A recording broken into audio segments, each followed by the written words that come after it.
Kowe iki doneson apa piye? Mboten. Kula niku mah nyawang jenengan niku nggih sedih. Ora kowe iki karo bojomu doneson apa piye? Kok plengos-plengosan. Ngerti mangsane bedhidhing mangle turu ijen. Kowe Kula ki mek ditinggal rondo terus kok. Kula turu nang kasur, kono turu nang kandang amor wedhus. Wah. Mbok ya dadi bojo ki ora ngene iki to. Nah, Aku lho ku nyawang kowe mrono ki mrene.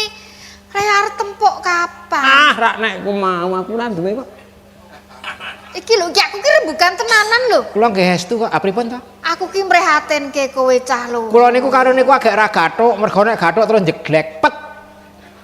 Konslet. Konslet. Nggih. Kira-kira disambung ngono keneng ora? Wah, kangelan nek sambungane ku ringkih. Kowe kuwi. Nggih napa-napa niku nek sambungan ringkih. Njur kena diapekke apa ora? Nggih ndelok kahanan mengke. Nek ora iso diapekke bojomu ki akeh sing arep Ah monggo nek pancen niku nek laris kok jane. Pundi-pundi payu. Lah ya iki lho aku gumun lho. Nek kudune aku ki iso nggathungke rembugmu. Nggih. Men iso tentrem lemu omah-omah. Ane kowe do slencondono ndono lek do rembug. Gak sebah kok weruh niku kula wis enek. Kok enek piye? Mergo akeh sing luwih ayu jebulane. Lah kula rabi niku kepruputen. Kok kepruputen. Nek kudune iki kelingan. Biyen kepiye saiki kepiye? Alah biyen nom sakniki tuwa. Biyen ketok apa saiki ketok? Biyen ketok nom sakniki ketok tuwa kula sebah. Tenan niku. Lah ngandel ora teko meneh iki yo malah. Kang Mas.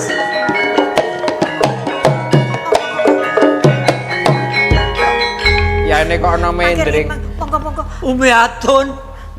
Kang Mas, panjenengan ampun deg-degi kula lho. Atiku kok ora karu-karuan. Sampean ki stroke apa piye kok? Kang Mas. Wonten menapa to Kang Mas? Enggak kula Ayo diderekke. enggak anu. Kok sik tak terkena ngugede apa? Aduh gede piye to? Palenggan. Enggak. Kang Ah, Mas. yo ngalah. Kok gek gendele awas gendele. Rumah saku kok Mangke rumiyin to iki keneng ngopo? kena ngeri ketok iki. Jenengan niku sungkawa mikirke napa kira-kira bengi niki tombok kakean apa piye? Ora sembrono lho iki. Asyik. Soryane kaya ngene kan lho. Nek nyawang iki kowe iki lho. Darah Jenengan menika kene. Mas panjenengan. Apa nganu gegrop ya? Sing klentu ki kok endi sing kleru nggon ngendi kula malah bingung. Kula ki bingung. Umi Atun, Kula aku tak tak. kowe minggir sih. Kaya dene nalika janjimu nalika semono kowe sak patemon marang aku. Kowe bakal setya bekti marang aku wiwit donya tekaning ndelahan. Upama Umi Atun, Umpama Jaya Sudarga wis arek ora kedunungan kadonyan. Awas. Ora darbe derajat pangkat. Apa kowe tetep tresna marang Jaya Sudarga Umi Atun? Kae Kang selupan kali. iki ngendikane kok kaya ngene. Kula yo paling nganu entek pilih. Aku mesek kabeh kok. Kang Mas. Ki Panjenengan menika ngendika menapa? niki Dosa lepat kula menika menapa Kang Mas? Diramu ora luput. Gelaring kadonyan derajat pangkat sak liyane kuwi mung sawetara. Ana tetembungan kaya dene cakra manggilingan. Kang urip seneng ora seneng terus. Kang urip susah ora sak lawase susah. Nanging penandangku saiki Umi Atun. Ki penandang menapa kula ki malah bingung.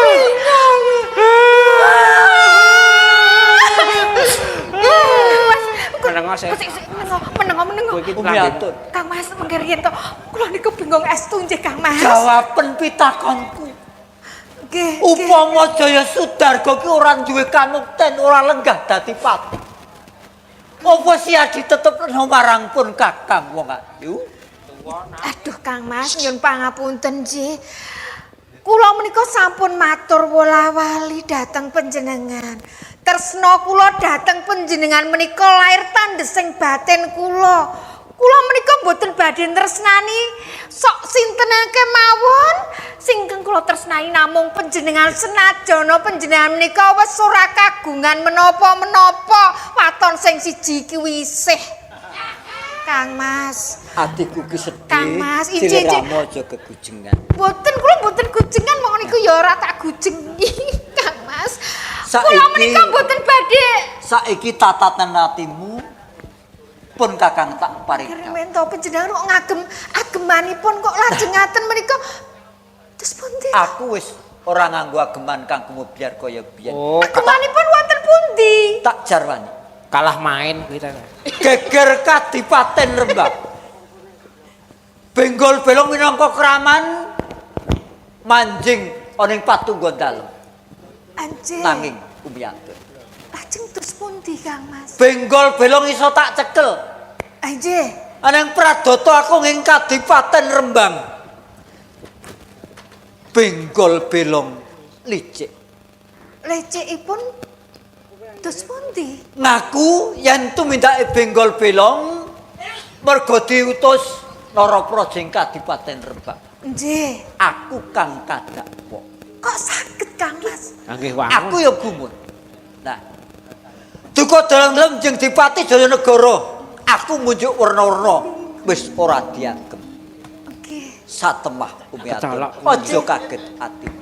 Kecolok lambemu sih. Kalungguhanku patih kapundhut. Aku ora kena mapan ngene. Mangger. Kamangger rumin. Kalenggan patih dipun pundhut tegesipun panjenengan niku sebutan pepatih malih.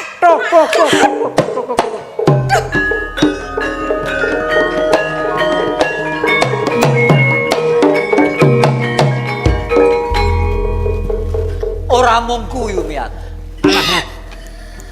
Sesuk kalih ku Mas.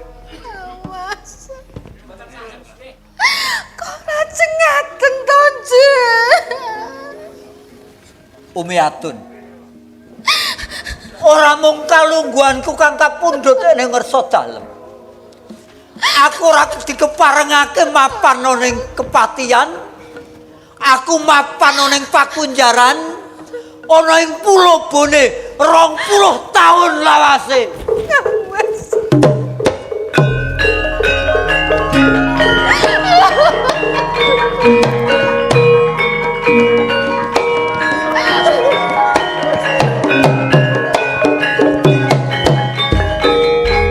Kok lajeng ngaten?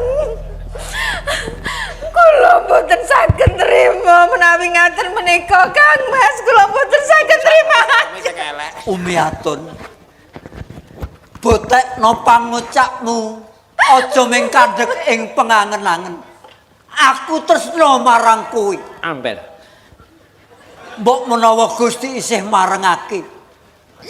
Ora kurang mergo aku iso ketemu marang sliramu. Kang Mas. Kados pundi kemawon kula tetep tresna dhateng panjenengan. Aku ngerti. Nang aku kowe kepiye anggone bakal duwa marang pepesen.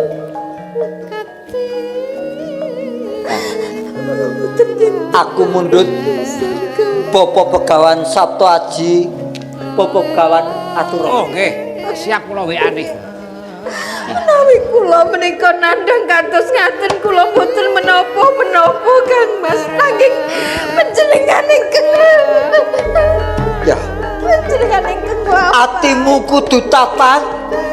Kowe jejering wanita kang minangka patuladaning kawula ing kukuban Kadipaten Rembang. Kula ingkang sowan Gusti Paten.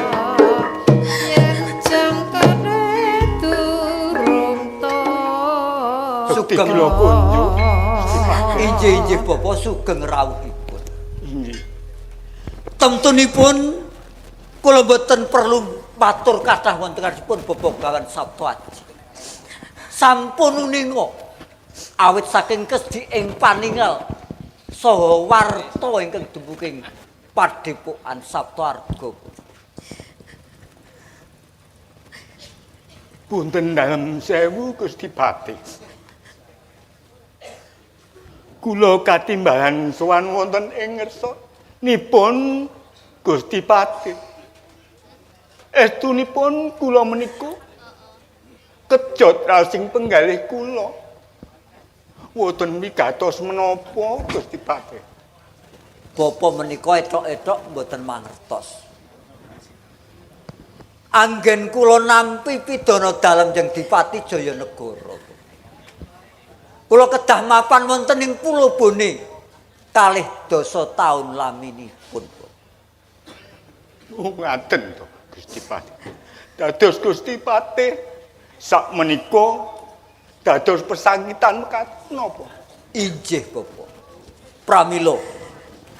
Kula rumaos dipun ulasika dhateng pawongan. Pramila kula ngaturi Bapak nyuwun kados pundi pralampita ingkang lumantar Bapak Begawan Sabta. Gusti Patih. Sinaosa kula menika mangertos nanging kula mboten purun ngrumiyin wonten ngarsanipun Gusti Kang Hakarya Jagat. Injih kula Menawi kula ngantos ngrumiyin kersanipun Gusti Kang Hakarya Jagat. Samangkinipun kula pikantuk bebendu Gusti Patih. Injih. Namung kados Bapa nggadhahi hak lan wewenang muhung Maha sing aspi. Nggih. Saged kula namung nyuwun wonten ngarsanipun Gusti. Ananging Gusti Patih, monggo sareng-sareng anggenipun muhung asepi munjuk wonten ngarsanipun Gusti Kang Hakarya Jagat. Injih. Supados Kula badhe samangkenipun sak biyantu. Ayo diajeng. Dewangi-wangi minuwun.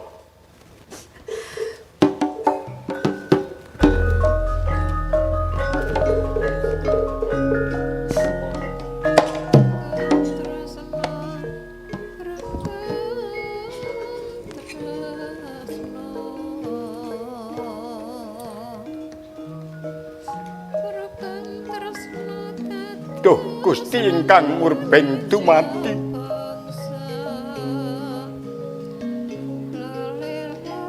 Ingkang nyiptakaken wonten ing jagat raya menika Gusti. Awit sedaya wau Gusti namung panjenengan piyambak ingkang saged mangertosi menapa ingkang dados sungkan wanipun Gusti Patih. Duh Gusti, monggo Gusti. Gusti. Oh.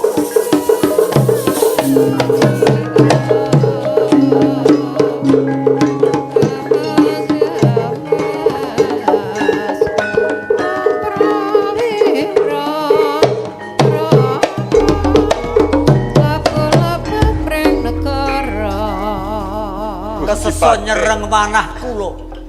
Kados pundi pralampita ingkang lumantar Bapak Begawan Sabta Aji.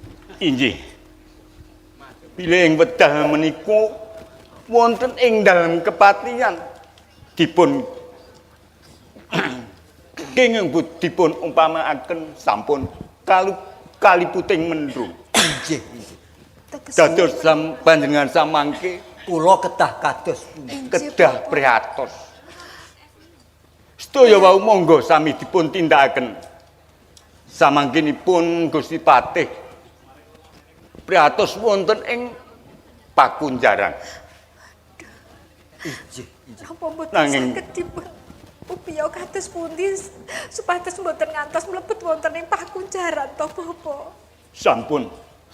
Sampun Gusti Putri. Diramu tak suwun bisa nampa kasunyatan iki diajeng. Lajeng kula kedah kados pundi? Siramu ana ing kepatihan. Ngaten Bapak Begawan. Awrat kados menapa? Supados keluarga ing kepatihan boten kesempyok ing aradan perkawis tiyang ingkang gadhahi culika dhateng kula. Kula nderek titip anak kula. Inggih. Mugi kagulawan cah wonten ing pertapan Saptaarga. Murih slamete anak kula. Inggih, inggih. Menawi kersa dalem ngaten kula namung sumarah dhateng ngersa dalem. Umiatun Kula Kang Mas.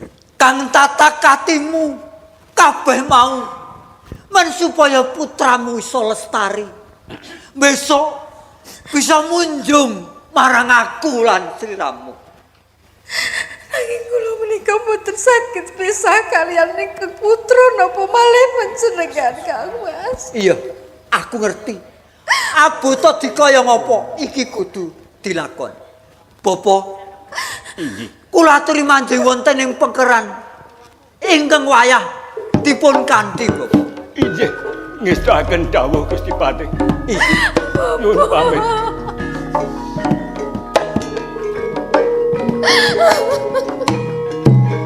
kang sabar atimu. Yen pancen Gusti Kang Akarya sing ngeparengake aku ketemu karo kowe, ora kurang dalan. Monggo Paman Jaya Sekar. Rikana Patih, Kedakon menika sampun telas wedalipun panjenengan kedah kula dherekaken wonten ing pakunjaran. Mas boten. Monggo Paman. Nyai Patih, Monggo. Iya. Monggo. Iya. sampun Nyai Patih, nuwun pamit. Monggo.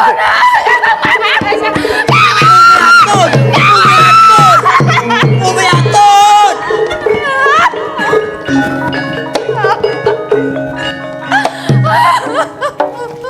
Ngeten tenan.